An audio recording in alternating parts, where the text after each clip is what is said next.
Hi పిల్లలు, ఈరోజు మనం 7వ తరగతి తెలుగులోని 3వ పాఠమైన శతకసుధ పాఠంలోని పద్యాలను వాటి యొక్క భావాలను గురించి నేర్చుకుందామా మరి?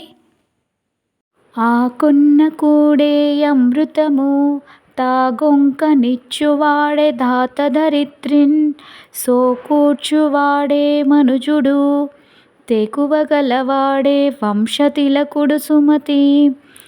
ఆకొన్న కూడే అమృతము తాగొంక నిచ్చువాడే ధాత ధరిత్రిన్ సోకూర్చువాడే మనుజుడు తెగువగలవాడే వంశతిలకుడు సుమతి. భావము: ఓ మంచి బుద్ధి గలవాడా, బాగా ఆకలి వేసినప్పుడు తిన్న అన్నమే అమృతం వలె చాలా రుచిగా అనిపిస్తుంది. వెనుదీయకుండా దానం చేసేవాడే ఈ భూమి మీద నిజమైన దాత. కష్టాన్ని ఓర్చుకొనగలవాడే మనిషి. ధైర్యమున్నవాడే తన వంశానికి వన్నె తెస్తాడు. వనకరి చిక్కె మైనసకు వాచవికిం జడిపోయెమేను తావినికి జిక్కె జిల్వగనువేదురు జందెను లేళ్ళు తావినో మనికి నశించెదేటి తరమా ఇరుమూటిని గెల్వ నైదు సాధనములు నీవే గావదగు దాశరథి కరుణాపయోనిధి.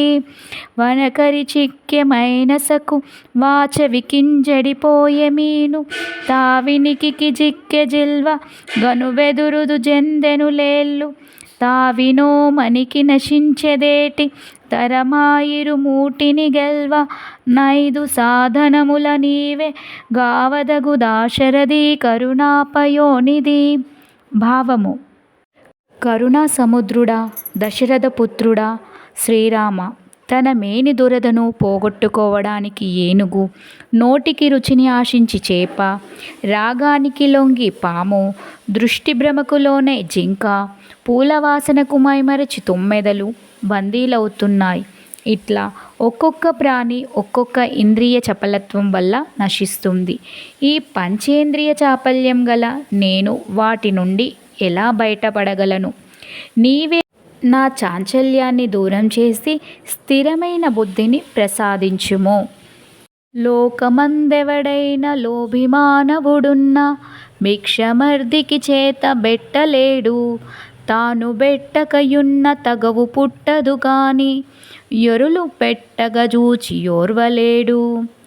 దాత దగ్గర చేరి తన ముల్లె పోయినట్లు జివ్వతో జాడీలు చెప్పుచుండు ఫలము విఘ్నంబైన బలు సంతసమునందు మేలు కల్గిన జాల మిడుకుచుండు.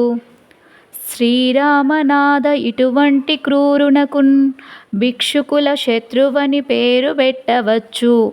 భూషణ వికాస శ్రీధర్మపుర నివాస దుష్ట సంహార నరసింహ దురిదూత.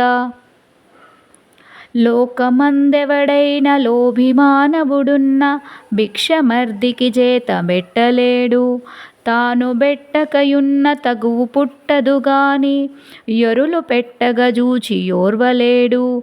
దాత దగ్గర చేరి తన ముల్లె పోయినట్లు జివ్వతో జాడీలు చెప్పుచుండు ఫలము విఘ్నంబైన బలు సంతసమునందు మేలు కలిగిన జాల మిడుకుచుండు. శ్రీరామనాథ ఇటువంటి క్రూరునకున్ భిక్షుకుల శత్రువని పేరు పెట్టవచ్చు. భూషణ వికాస శ్రీధర్మపుర నివాస దుష్ట సంహార నరసింహ దురిదూత. భావము: ఆభరణాలచే ప్రకాశించేవాడా, శ్రీధర్మపురంలో నివసించేవాడా, దుష్టులను సంహరించేవాడా, పాపాలను దూరం చేసేవాడా, ఓ నరసింహ, పిసినారి యాచకులకు తన చేతితో భిక్షం పెట్టడు. పెట్టకపోతే ఏ గొడవ లేదు. కానీ ఇతరులు పెట్టినప్పుడు చూసి తాను ఓర్వలేడు. దానం చేసే దాత దగ్గర పోయి తన ముల్లె అనగా సొమ్ము పోయినట్లుగా నోటి దురుసుతో చాడీలు చెబుతాడు. లోభి తాను అనుకున్నట్లు దానం చేయడం విఫలమైతే చాలా సంతోషిస్తాడు. ఇతరులకు మేలు కలిగితే బాధపడతాడు. ఓ శ్రీ రమానాథ, ఇటువంటి వారిని భిక్షుకుల శత్రువులుగా చెప్పవచ్చు కదా. ఏనుగుబోవ జూచి ధ్వనులెత్తుచు గుక్కలు గూయసాగుచో దాని మనసు కోపపడి దందడి వానిని వెంబడించునే. మానవులందు సజ్జనుడు మత్తులు కొందరు గేలి చేయుచో ఆ నరుడల్గి వాండ్ర బదులాడునే ధర్మపురి నృకేసరి. ఏనుగుబోవ జూచి ధ్వనులెత్తుచు గుక్కలు గూయసాగుచో దాని మనస్సు కోపపడి దందడి వానిని వెంబడించునే. మానవులందు సజ్జనుడు మత్తులు కొందరు గేలి చేయుచో ఆ నరుడల్గి వాండ్ర బదులాడునే ధర్మపురి నృకేసరి. భావం: ధర్మపురి నరసింహ ఏనుగు పోతుంటే చూసిన కుక్కలు ఎంత మొరిగినా ఆ ఏనుగు వాటిపై కోపంతో వెనుదిరిగి తరుమదు. అట్లాగే ఒక సజ్జనుడిని కొందరు మూర్ఖులు గేలి చేసినా అతడు కోపించి వారితో వాదులాడబోడు. ఇది సజ్జనుని స్వభావము అని భావం. తనమది కపటము గలిగిన తన వలనే కపటముండుదగ జీవులకున్. తనమది కపటము విడిచిన తనకెవ్వడు కపటి లేడు ధరలో వేమ. తనమది కపటము గలిగిన తన వలనే కపటముండుదగ జీవులకున్. తనమది కపటము విడిచిన తనకెవ్వడు కపటి లేడు ధరలో వేమ. భావము: ఓ వేమ, తన మనసులో మోసపు ఆలోచనలు ఉంటే ఇతరుల్లో కూడా మోసమే ఉన్నట్లు కనిపిస్తుంది. తన మనసు నుండి అట్లాంటి మోసపూరిత భావాలను తొలగించుకుంటే ఈ లోకంలో తనకు మోసగాడే కనిపించడు గదా.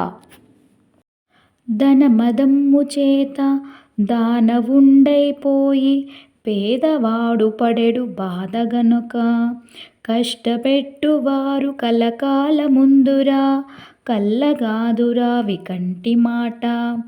ధనమదమ్ము చేత దానవుండైపోయి పేదవాడు పడెడు బాధ గనక కష్టపెట్టువారు కలకాలముందురా కల్లగాదురా వికంటి మాట. ధనబలంతో రాక్షసులుగా మారి పేదవారు బాధపడుతున్నా లెక్క చేయక వారిని కష్టాల పాలు చేస్తే మానవులు కలకాలం నిలువరు కదా. ఇది నిజం అని కవి భావన. సత్పురుషుల మైత్రి సలుపగా మనసిమ్ము కమలనయన నిన్ను గాంచనిమ్ము. విశ్వశాంతి కోరు విజ్ఞానమేయిమ్ము చిద్విలాస భాస శ్రీనివాస. సత్పురుషుల మైత్రి సలుపగా మనసిమ్ము కమలనయన నిన్ను గాంచనిమ్ము. విశ్వశాంతి గోరు విజ్ఞానమేయిమ్ము చిద్విలాస భాస శ్రీనివాస. ఓ శ్రీనివాస, జ్ఞానం విలాసం చేత ప్రకాశించేవాడా, మంచివారితో స్నేహం చేసే మనసును ఇవ్వు. కమలాల వంటి కన్నులు కలవాడా, నిన్ను కనులారా చూడనివ్వు. ప్రపంచ శాంతిని కోరే విజ్ఞానాన్ని ఇవ్వు అని భావము. జననియు జన్మభూమియును స్వర్గము కన్న ఘనములున్న సూక్తిని వెలయింప సత్యమని దివ్యపురా విభవైక నవ్య దీప్తిని గలిగింప మాతృపదపీటి శిరంబు త్యజించు తెంపు నీవనిశము గూర్పు యాదగిరివాస నృసింహ రమా విభో ప్రభో. జననియు జన్మభూమియును స్వర్గము కన్న ఘనములున్న సూక్తిని వెలయింప సత్యమని దివ్యపురా విభవైక నవ్య దీప్తిని గలిగింప మాతృపదపీటి శిరంబు త్యజించు తెంపు నీవనిశము గూర్పు యాదగిరివాస నృసింహ రమా విభో ప్రభో. భావము: యాదగిరివాస నరసింహ, లక్ష్మీదేవికి భర్త అయినవాడా ప్రభో, జన్మనిచ్చిన తల్లి జన్మభూమి స్వర్గం కంటే మిన్న. ఈ సూక్తిని నిజమని చెప్పడానికి, దివ్యమైన ప్రాచీన వైభవాన్ని నూతన కాంతులతో నిరంతరం వెలిగించడానికి తల్లి పాదపీఠం మీద తల ఉంచి ప్రాణాలు విడిచే తెగువను నాకు ప్రసాదించు.